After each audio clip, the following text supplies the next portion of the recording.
জয় যিশু। আজ 19শে মার্চ। আজ মাতা মণ্ডলীতে পালন করা হচ্ছে ধন্যা কুমারী মারিয়ার স্বামী সাধু যোসেফের পর্বদিন। তাই আজ আমরা পর্বীয় পাঠ শুনব।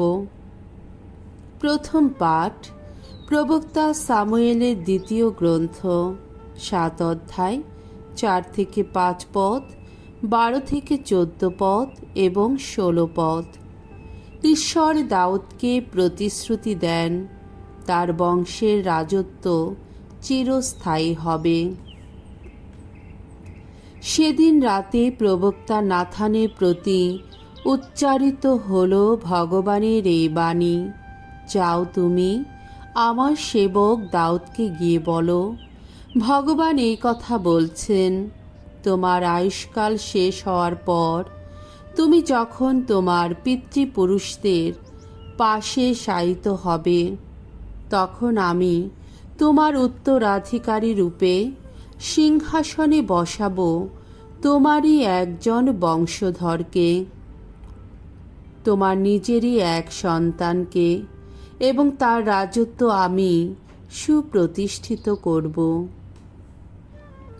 সেই তখন আমার সম্মানে একটি মন্দির গেঁথে তুলবে, আমি তার রাজ সিংহাসন চিরপ্রতিষ্ঠিত রাখব। আমি তার পিতাই হব, সে হবে আমার পুত্র। আমার অনুগ্রহে তোমার বংশ ও তোমার রাজত্ব চিরস্থায়ী হয়ে থাকবে, তোমার সিংহাসন অটল থাকবে চিরকাল। প্রভুর বাণী। ঈশ্বরকে ধন্যবাদ। শাম সঙ্গীত 89, 1 থেকে 4 পদ, 26 পদ এবং 28 পদ। ধন্য সে বিশ্বস্ত সেবক, প্রভু তার ঘরের ভার তার হাতে তুলে দেবেন। ওগো ভগবান, তোমার করুণা গাথা চিরদিন গেয়ে যাব আমি। কত যে বিশ্বস্ত তুমি, সেই কথা বলে যাব যুগে যুগান্তরে। আমি তো সকলকে বলি, চিরস্থায়ী করুণা তোমার, স্বর্গলোকে স্থিতমূল বিশ্বস্ততা তোমার। তুমি যে বলেছ যে আমার মনোনীত জন, নিজেকে বেঁধেছি আমি তার সঙ্গে সন্ধির বাঁধনে।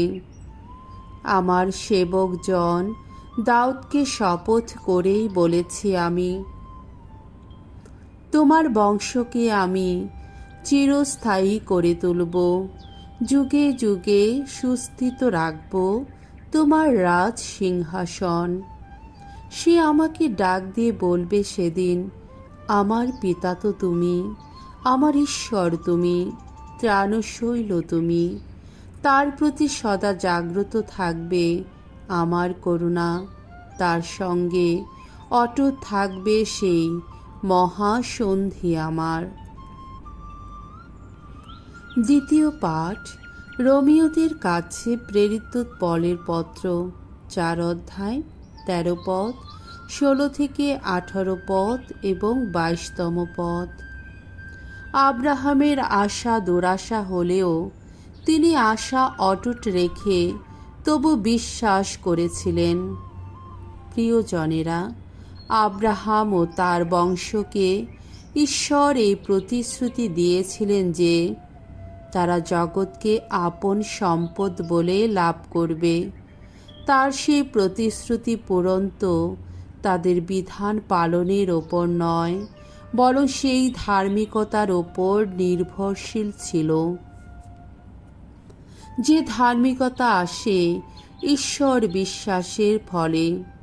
তাই বলছি, সেই প্রতিশ্রুতি পূরণ নির্ভর করে ঈশ্বর বিশ্বাসের ওপরেই, যাতে তা ঈশ্বরের নিছক দান হতে পারে এবং সেই প্রতিশ্রুতি যেন সুনিশ্চিত থাকে। আব্রাহামের সকল বংশধরের জন্যে, শুধু বিধানপন্থীদেরই জন্যেই নয়, বরং যারা আব্রাহামের সেই বিশ্বাসের অংশীদার তাদেরও জন্যে। কারণ আব্রাহাম তো আমাদের সকলেরই পিতা। শাস্ত্রে যে লেখাই আছে, আমি তোমাকে বহু জাতির পিতা করে তুললাম। আমাদের পিতা তিনি সেই স্বয়ং ঈশ্বরেরই দৃষ্টিতে, যে ঈশ্বরকে তিনি বিশ্বাস করেছিলেন, যে ঈশ্বর মৃতদের সঞ্জীবিত করে তোলেন, অস্তিত্বহীনকে অস্তিত্ব লাভে আহ্বান করেন।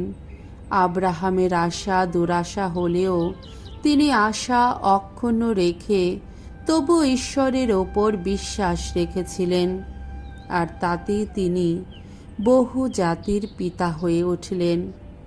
তাকে যেমনটি বলা হয়েছিল, দেখো কি বিশাল হয়ে উঠবে তোমার বংশ। শাস্ত্রে এই যে লেখা হয়েছে, বিশ্বাসের জন্যেই তাকে ধার্মিক বলে গণ্য করলেন। প্রভুর বাণী। ঈশ্বরকে ধন্যবাদ। বাণী বন্দনা। হে প্রভু যিশু, পরম পিতার শাশ্বত বাণী, ধন্য তুমি, ধন্য ধন্য তারা তোমার গৃহে থাকতে পায় যারা, তোমার গুণকীর্তন অবিরাম করে তারা। মঙ্গল সমাচার। মথি রচিত মঙ্গল সমাচার, 1 অধ্যায়, 16 পদ, 18 থেকে 21 পদ এবং 24 পদ। প্রভুর দূত যোসেফকে যা করতে বলেছিলেন তিনি তাই করলেন।